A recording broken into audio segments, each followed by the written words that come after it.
Welcome to Women Mastering Midlife, where we dive deep into the rich complexities of womanhood in our middle years.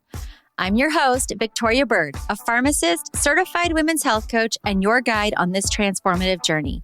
Whether you're navigating perimenopause, thriving in menopause, or mastering midlife's many transitions, this is your weekly dose of expert guidance, compassionate support, and a judgment-free space to explore it all. Here, we're empowering women to master midlife on their terms, reclaiming our health, our happiness, and our power. Together, we'll rewrite the narrative around this remarkable stage of life, from something to dread into a beautiful, bold transition. I'm so glad you're here.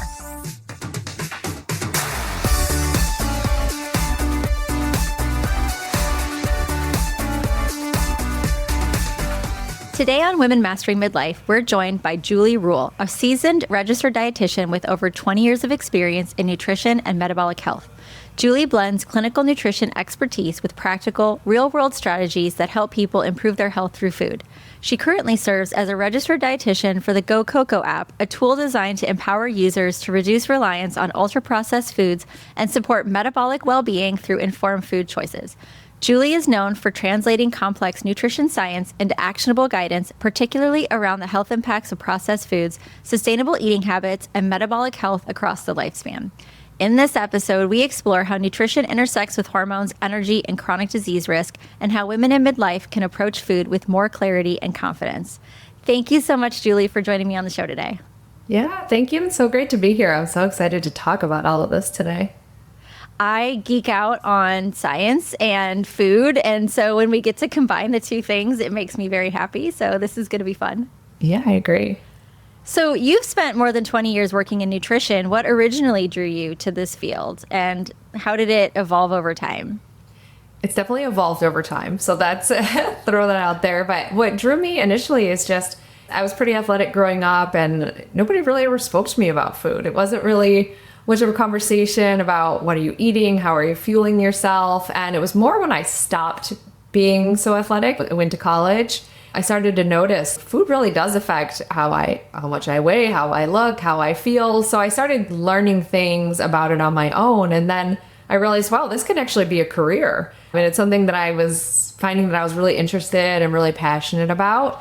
So I pursued it as a career, got my degree, my undergrad in nutrition, went on to become a registered dietitian, and worked in so many different areas of nutrition over the years. I worked as a clinical dietitian, inpatient in a hospital, but I'm glad I got that experience, but I really did know it wasn't where I wanted to be long term. I've worked in corporate wellness. I've actually worked for some large consumer packaged good companies. I've worked with gut health. I've worked with brain health. So I'd encourage anybody that's interested in nutrition to take a look at it as a career choice as well, because there are just so many different aspects, and it's just always changing and evolving also.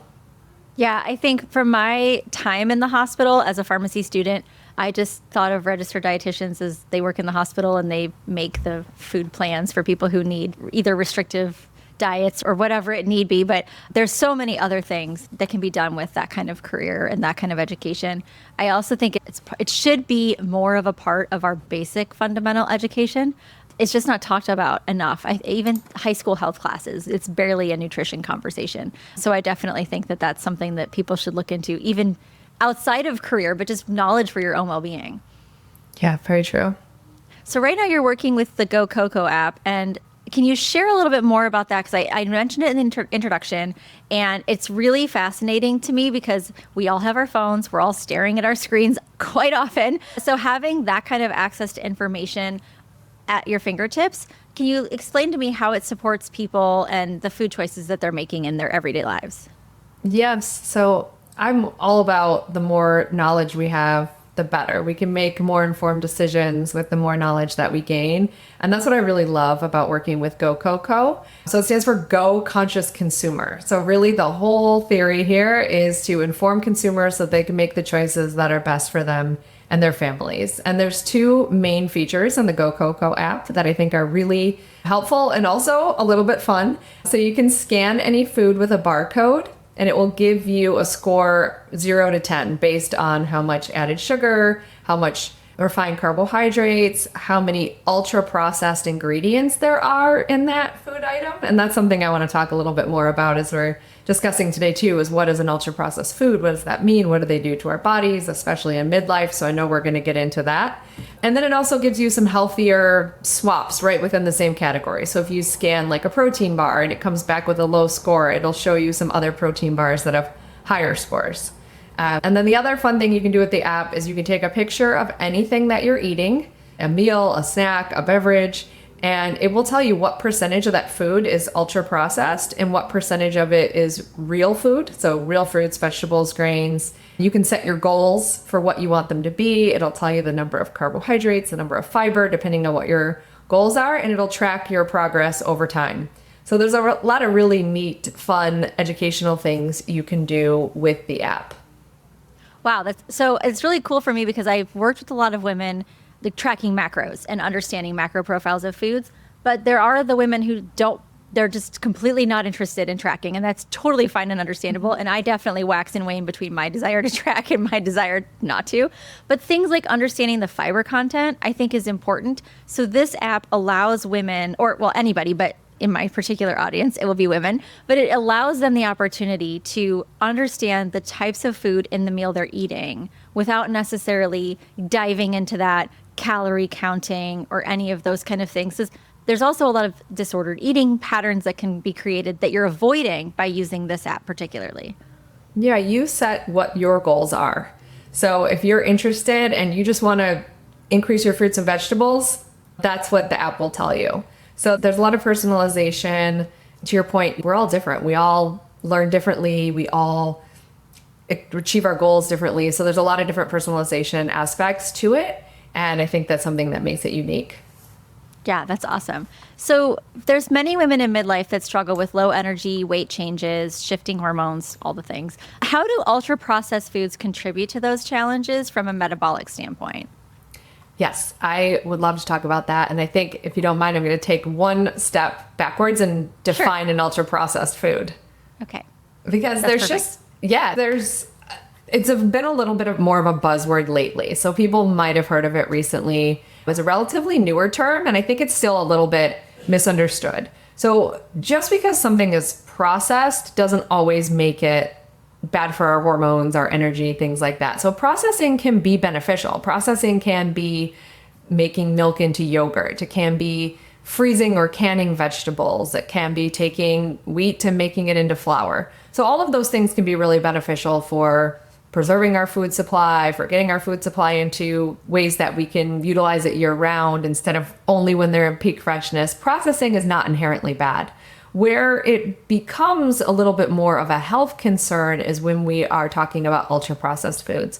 And ultra processed, one way that I like to think of them is things that you wouldn't necessarily have around your home kitchen, or maybe things your grandparents wouldn't even recognize as food. So it's things like we're adding dyes, colors, additives, stabilizers, texturizers, things to make our food shiny, things to make it white. All of those things are added to our foods, and they're chemicals. And our body doesn't really know how to utilize them. And that's where it does become an issue with all of the topics you just mentioned. Ultra processed foods are actually linked to 32 different health conditions, including obesity, diabetes, and mental health disorders. And especially with blood sugar, which you mentioned, it has a really big impact. So we're really used to thinking about carbohydrates and fiber and things with blood sugar, but ultra processed foods also make a really big difference. For every 10% increase in ultra processed food consumption, it leads to a 17% increased risk in type 2 diabetes. So it really does. Oh, wow. Yeah, exactly. It really does have a lot of impact on our metabolic health, our blood sugar. Ultra-processed foods inherently are often refined, they're low in fiber, they're digested quickly. That can lead to spikes in our blood sugar, followed by drops, which can lead to fatigue, brain fog.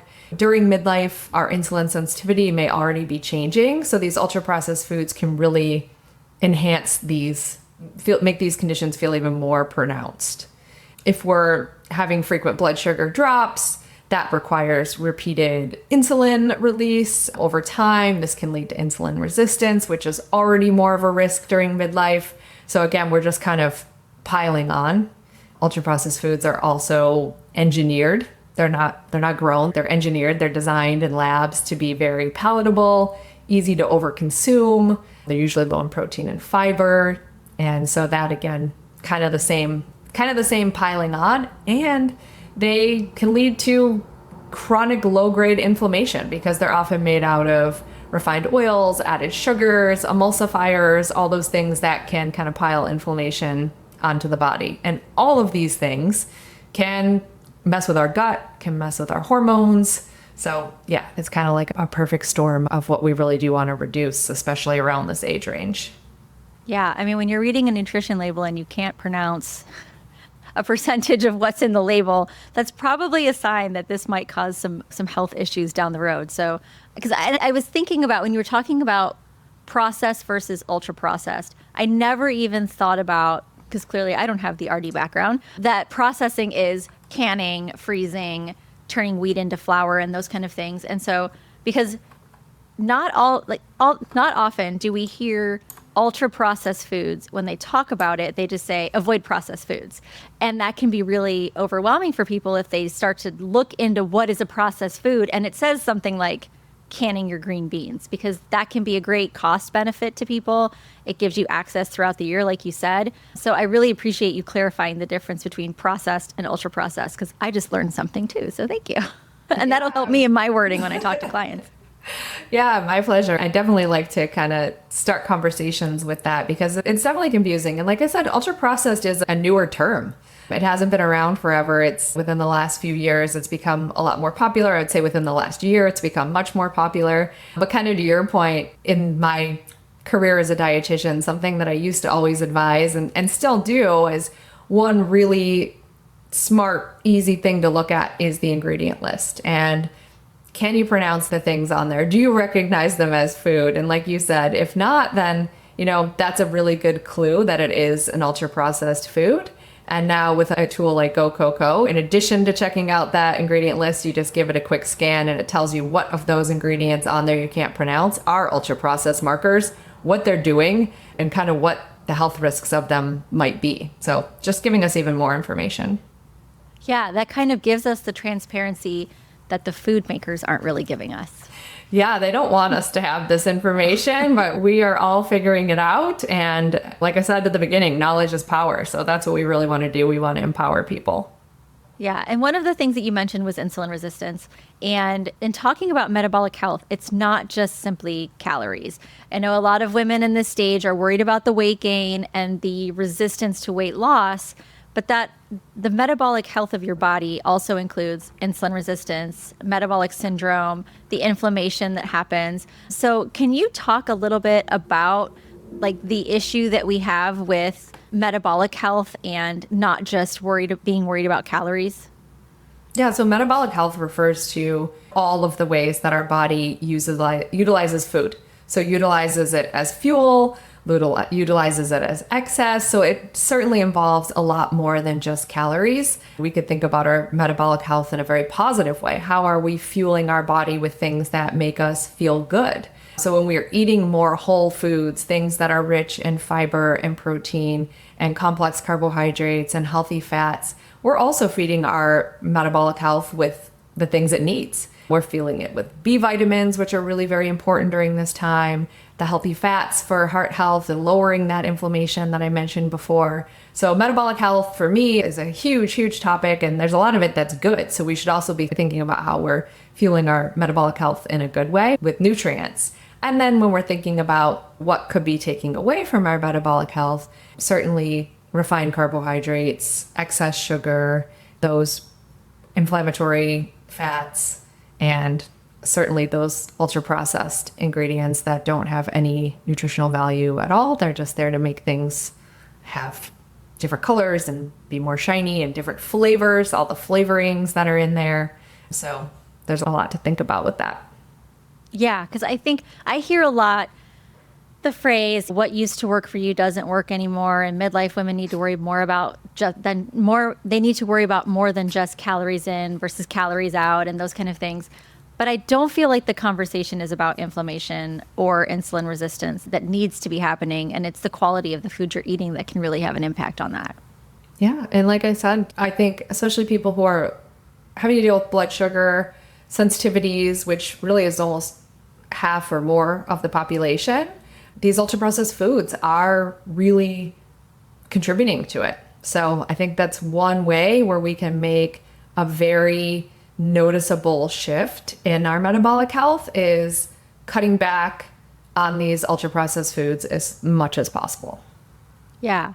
Now, so I've been looking at nutrition labels myself for many, many years at this point, but I can't say my whole life. In my 20s, I didn't care. There was a lot of things I put in my mouth that I would think twice about nowadays. But when I was talking to somebody recently about looking at a nutrition label and looking at added sugars and looking at the protein content and the fiber content and how those things are important, it didn't dawn on me that not everybody understands how to read a nutrition label and how it can really look overwhelming. And sometimes people in grocery stores can feel overwhelmed when they're trying to make decisions. So what are the most important things that you think we should recommend to women to focus on when reading those ingredient lists? I think the very first thing to look at is what are we talking about for a serving? So to your point earlier, the food industry doesn't want us to know, right? They want to trick us. So if you look at what might look like an individual size serving of ice cream or an individual size serving of chips, and you see like, oh, 150 calories, that's not so bad. First, let's check how many servings are in that container. So if we're talking about something that looks individual serving size, it might say there's 4 servings in there. So if you think, okay, it's 150 calories, no, it's actually 150 times 4.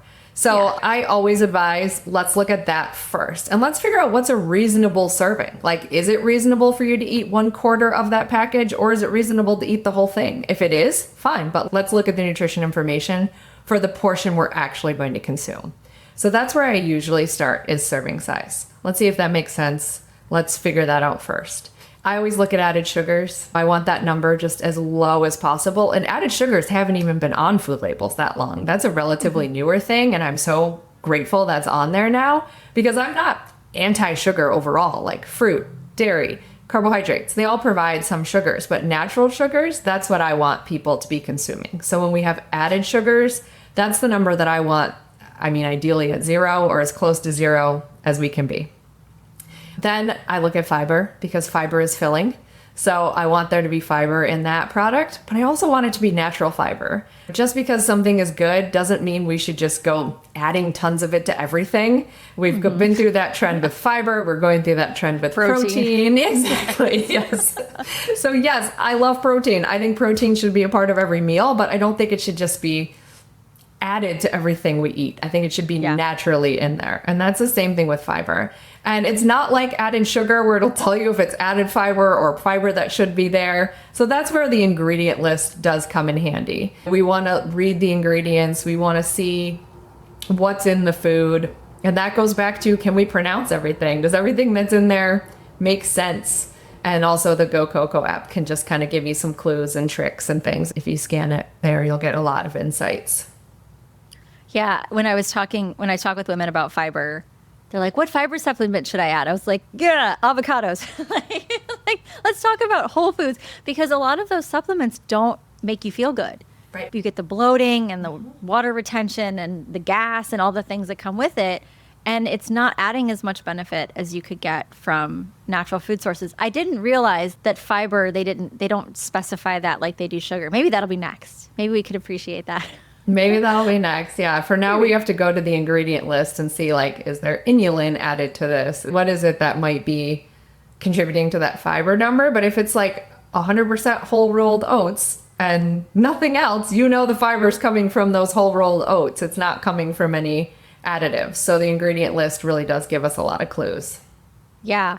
Oh, and I saw an ad for an unflavored protein powder that you could put in anything, and it was like, you could put it in your macaroni and cheese, you could put it in your soup, and I was thinking to myself, oh, for Pete's sake, can we just enjoy it's not going to taste great. It's definitely, you're going to know that it's in there, because even if it's clear and unflavored, it's not really unflavored. And so at some point we got to just like let's just calm down with adding things.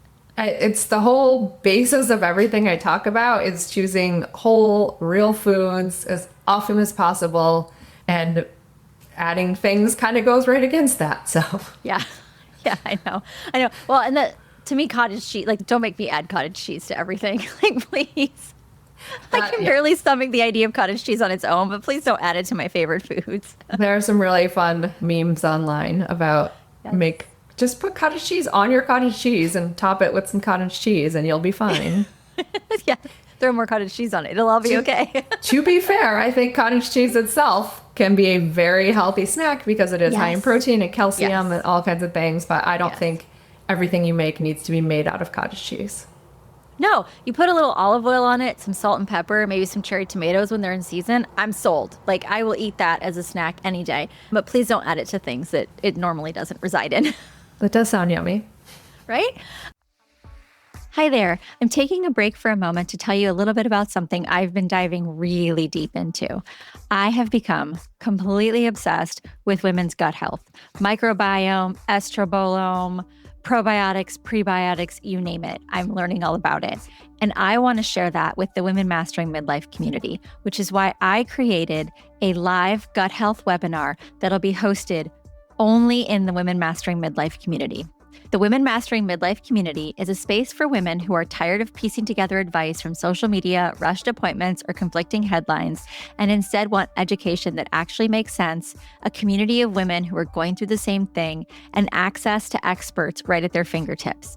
It's a one-time fee of just $19, which will give you full community, live events, resources, thoughtful conversations forever. It's a one-time $19 fee as I launch the Women Mastering Midlife community. This gut health webinar that I'm talking about is going to walk through how gut health connects to hormone balance, estrogen metabolism, inflammation, and symptoms many women notice in midlife, all explained in a clear, non-alarmist way. No subscriptions, no upsell pressure, just the education, context, and support from myself. And we're going to get all into the gut health on this webinar. So if it sounds like something that's interesting to you, be sure to join the Women Mastering Midlife community. I'm going to have a link in the show notes below to join us before the webinar happens. And that's going to be at the end of February. So you only have a few weeks to join us to catch the live webinar. It'll be recorded and held in the community for the rest of its eternity. But I wanted to make sure that if you want to catch it live, ask your questions in real time, be sure to join us now. So from your experience, what are some of the biggest barriers that women are facing when they try to change their eating habits? And how can they approach it without burnout or perfectionism? Because I am guilty of the perfectionism when it comes to these kind of things. And then it turns into burnout. I think that's a great question. We like to say progress over perfection. And I do think a lot of us have the tendency to be all or nothing. So we want to change everything at once and we want results all at once. And unfortunately, neither one of those are really the most sustainable option. So I really like to work with people and figure out what are your biggest challenges? Where can we make some really meaningful impact right off the bat? One thing I really like to start with is talking about what people are drinking throughout the day, because food is more satisfying, it's more filling, can be harder to make changes there. But if we're drinking a lot of added sugars throughout the day, that's one place we could really make a huge impact, get some really big results in how we're feeling right off the bat. So that's one place I usually like to start. But I also think progress, not perfection, is a really good mantra to have. I don't expect anybody to be perfect. There's going to be slip ups. Like let's say we agree not to have that Frappuccino 7 days a week. You have it the second day after we talk. Oh, well, the next day, go back to not having it again because of that all or nothing mindset. It's like, oh, if I had it once, I might as well have it again and again and again. No, it happened once. We can move on from it. It's a new day. Let's restart that goal. So really thinking about how progress is a better long-term measure than perfection. Yeah. When you were talking about serving size, the first thing that came to my mind was a beverage. And I was thinking of wine and how People underestimate the serving size of a glass of wine, or they overestimate. I'm sorry. What they think it should be is not really what it is. And then when you're talking about drinking your consumption, that's another thing that we always have to talk about is alcohol and serving sizes. Yes, 4 ounces. Yeah. So a lot of women listen to all of this talk about eating better and changing habits and looking at nutrition labels, and they think like this doesn't fit into my life. I've had so many women I talk to, like, I'm busy, I'm spread thin, I've got too many things on my plate, I don't have the bandwidth to add a bunch of different things, I can't change a lot of stuff. So for those women that are juggling the careers, the caregiving, the stress, all the things, what are their first realistic steps to reduce ultra-processed foods without feeling deprived? And also, they're easy. They're always the fastest, easiest way to get food in your body. So what are some ways that women can change their ways? Yeah, I think that there are a healthier version of most ultra-processed things. So I did use the example of a protein bar kind of at the beginning of the conversation. And I think that is one that rings true because a protein bar is something that you can throw in your bag and have with you always. So that's a place we could make a really easy switch. There are some bars on the market that are made out of nothing but fruits and nuts and spices. And that's just a much healthier alternative to the protein bars that have so many ingredients on them that you literally have to lift up the flap to see like the continuation of all of the ingredients. So if you eat one of those every day, that makes a really huge impact. So that's what I like to do when I'm working with people is kind of see like, what's a daily thing? Like, where's a daily thing where we can make a big shift? If I go back to kind of that coffee example as well, that rings really true because it's such a real life example. I have so many of my clients that go through a drive-through every morning and get like a really sugary, really large coffee drink. And you can actually save time and money by making it at home. And I have people tell me, well, I like the vanilla, cinnamon, the flavorings, pure vanilla, cinnamon, actually really good for blood sugar is cinnamon. So we can make like a healthier version of that at home. And that can actually now save you some time and save you quite a bit of money. So I like to kind of take a look at where they're at currently and where are some changes that we could make on a daily basis that actually have a really big impact on metabolic health without being too much of a disruption to your pattern in life. Yeah, that makes me think of yogurt. I think yogurt is one of the like sneakiest ways that people get sugar in they don't even realize. And when I started looking at nutrition labels, I was like, there's like 26 grams of added sugar in this little cup of yogurt, and it's vanilla, and it's because they add so much sugar. And so I started buying plain yogurt and adding vanilla bean paste to it or vanilla extract. And oh my gosh, tastes pretty similar. It's not as sweet because it's not loaded with sugar, but throw some blueberries on it and there you go. I love that example because if you look at that yogurt label again, you'll also see that even vanilla has coloring in it. So it's ultra processed because it has food additives for coloring, for flavoring. There's like natural flavors, artificial flavors, all kinds of things that are in there that do disrupt our ability to metabolize foods and can disrupt our hormones as well. So taking plain yogurt, adding vanilla bean paste. If people tell me that's still not sweet enough, let's do like a tiny drizzle of real honey. That's so much better than the 26 grams that are coming from the sugars they've added to it. And we're not adding any flavors or colorings or anything like that. So that's a great example of a really easy change that we can make. Yeah, those natural flavors. That's terrifying. What constitutes a natural flavoring? I'm completely going off on a tangent here, but the artificial flavors, I'm like, okay, I know those can be scary. I should probably stay away from artificial flavorings, but natural flavorings sound safer, but are they really? No. They're not. If there would be a much more robust, there'd be a more transparent description of what they were. So a natural flavor is not like a natural strawberry flavor is not coming from a strawberry, unfortunately. It's just coming from a more natural source of something that can fool our brain into thinking it tastes like a strawberry. So, for Pete's sake. I know. So in all instances, we're going to be better off with just having the real flavor, the real thing, like putting lemon juice in your water instead of getting a lemon flavored water, for example. Okay. Those are some good things to remember. So natural flavoring doesn't necessarily, it doesn't mean good. No, it doesn't. There's like thousands of things that a natural flavor could be. Oh gosh. Then I'm going to go down a rabbit hole now. Our food system is destroying our health. Oh, yes, okay. That's true. And unfortunately, like you said, the food industry is trying to trick us into some things. And I think we're becoming more aware, which I'm very happy about. Some states have started enacting laws to remove some of these artificial food colorings and ingredients and things. Kind of some of the worst offenders, like California passed a law that in schools there's about 6 food dyes, additives, and colorings that are no longer going to be allowed in any food that's sold in the school. So that's pretty interesting. The FDA banned, I think, one of the red dyes recently. And that just kind of makes me, red dye number 3, that just kind of makes me wonder, is like California passing this law and a couple of other states have similar laws on the books that are set to go into effect. Is this going to make the food industry reformulate overall across the board? Or are they just going to be making different versions of their food for California, let's say?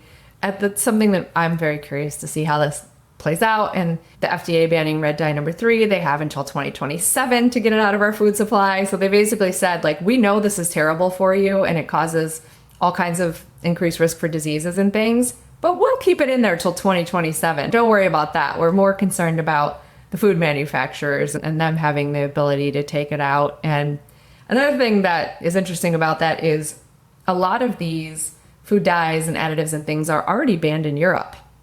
And they have been for years, decades. So some of these large food manufacturers make a different version of the food for Europe than they do for the United States. I was thinking of ketchup. Yeah, ketchup, cereals, sports drinks. Like a lot of those dyes are banned in Europe. And they just make a different version for the US. And that's what's sold here. And interestingly, GoCoco actually calls out which additives are going to be banned in California, which ones are banned in the EU. So you can kind of take a look at it and it just gives you more awareness of like, well, why don't those countries and states have these things? And yet it's still in my food supply. Yeah, it's empowerment in your hand. I like that a lot. Are there specific nutrients or eating patterns that you find are particularly supportive for the women listening to this? So the women going through perimenopause and menopause, what are some things that you suggest women are putting in their shopping carts?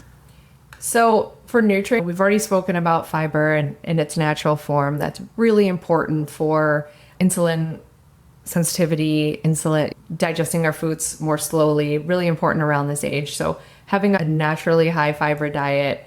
Protein, that's another macronutrient that's really important. But again, not making things cottage cheese on top of cottage cheese, like having a wide variety of protein sources, whether that be from animal proteins or that's from plant proteins like lentils and quinoa. We really want to get a wide variety of protein in our diet. I like to say with every meal and snack, there should be some protein, and that's because it digests more slowly and it helps our body to use fuel more slowly over time, so it's more satiating. It's better for insulin control.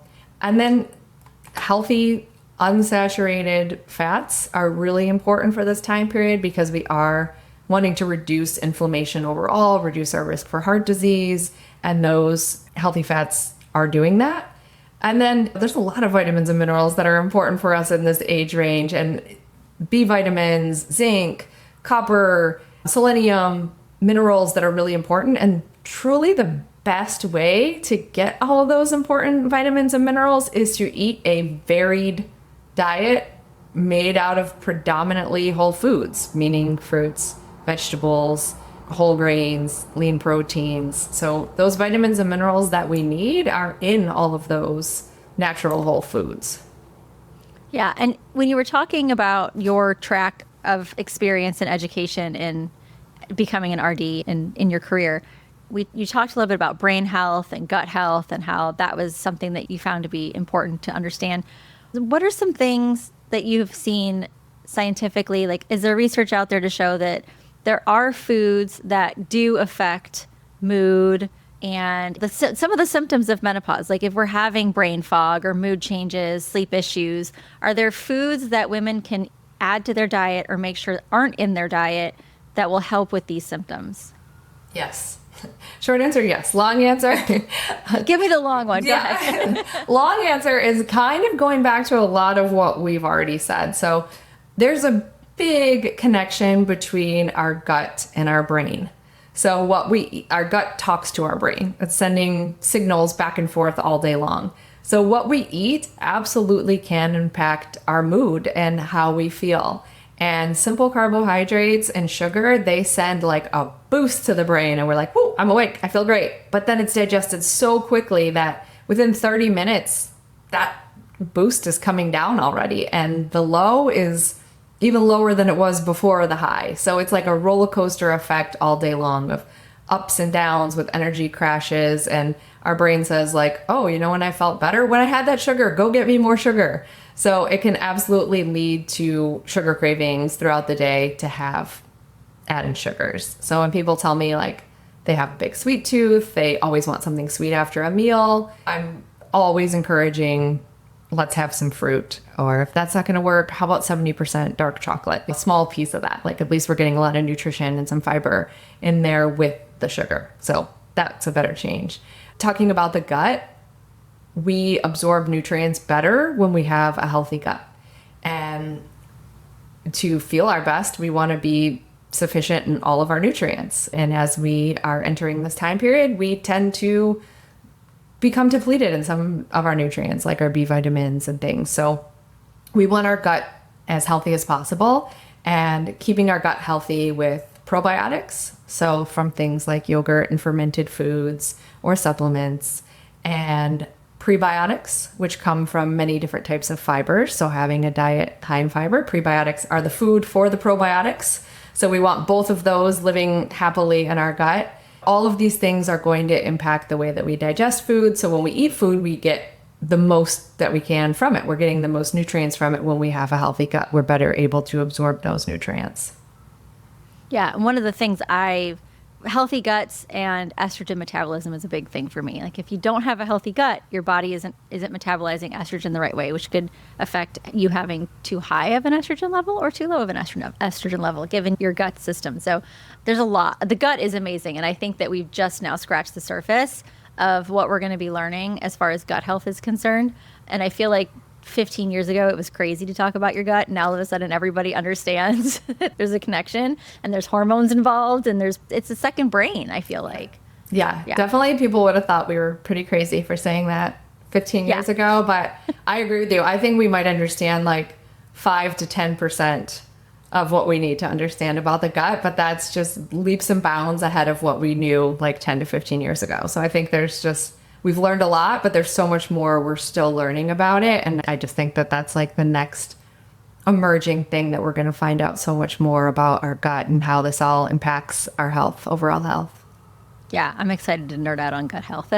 That's my next area of nerding out is going to be gut health, I think. And there's so much to learn already. And so I'm excited to see what's coming down the pike too. So what is one nutrition myth that you wish more midlife women would let go of because it's really holding them back from feeling better? Oh, that's a lot.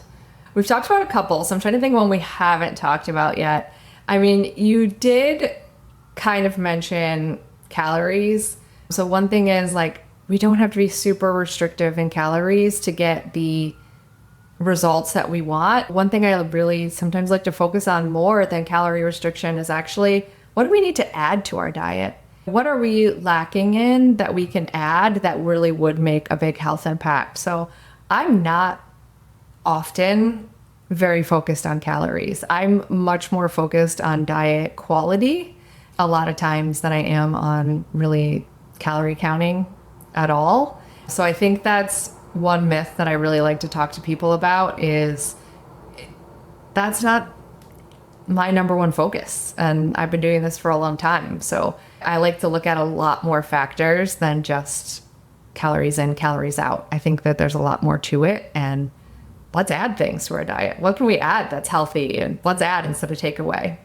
Yeah. So As we wrap up this conversation, one of the things I wanted to make sure that our listeners got and understood was this GoCoco app, because it sounds absolutely fascinating. I can't wait to have it on my phone. So could you tell us a little bit about how the app works, like where to get it, and are there different versions and those kind of things? Yes. So it's available from both Google and iPhone. So you just go to your respective carrier and download the app that way. There's a free version of the app that has all the basic features, and it covers a certain amount of scans for barcodes and photos. But we're actually going to give your listeners a premium subscription, a year free of the premium subscription, and we're going to use code WMM for Women Mastering Midlife. I'll put that in the show notes so you can remember where to get your free year. And the free version of the app just includes a lot more. So it's unlimited scans, it's unlimited photos. There's more access to something called lists, so you can just click on any type of food that you're interested in and find the highest rated versions of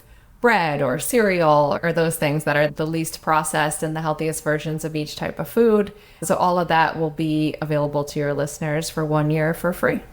That's awesome. Thank you so much. I think that the idea of the app is so wonderful because you're allowing people to have the agency to understand what exactly it is in the food they're eating and give them better alternatives. I want a granola bar. I don't want you to tell me not to eat a granola bar, but tell me the best version of a granola bar so that when I'm standing in the aisle, I don't get bogged down by the pretty pictures or the fancy wording. I can scan them and have agency to understand which one I should be eating. So I think that's great. Yeah, I'm very big on that. I don't want any company telling me what to do either. I want to have all the information and then allow me to make the choice that's best for me. So very much aligned with that. Yes, and thank you for giving that for free for a year to our listeners. I'm excited about that. And like you said, the code, all of the information will be in the show notes. If you want to get a hold of Julie, I'll have her information as well if you want to reach out to her, and all of that will be there. So thank you so much for spending time with me. I love nerding out on all of this stuff. So I could talk to you forever, but in the essence of, in the respect of everyone's time, thank you so much for coming on. And I look forward to all of the things that GoCoco is going to give me for the next year when I get to dig into my grocery store. If you're looking for me in Olympia, I will be in the grocery store scanning every box of things to find out what exactly is in everything. So thank you. I love that. And please give us some feedback from you and from your listeners. We always want to improve the app. That's really important to us. We take it all very seriously. So reach out and let us know what you think. Thank you so much for coming in. Thank you. Thank you for listening to this episode of Women Mastering Midlife. If something you heard today resonated, I'd be so grateful if you'd share it with a friend who might need a little extra support on her midlife journey. Remember, small changes can make a big difference, and you don't have to navigate this transition alone. We will be back next week with more expert guidance and compassionate conversations to help empower you to master midlife on your terms. Until then, you can find us on Instagram at Women Mastering Midlife, or come connect with me directly at Miss Victoria Bird. And you're looking for deeper connection and support, be sure to join us in the Women Mastering Midlife community. We'd love to continue the conversation with you there. If you've enjoyed this episode, please rate and review this podcast. It helps us reach more amazing women mastering midlife just like you. You'll find all the links from today's episode and ways to connect in the show notes below. See you next time.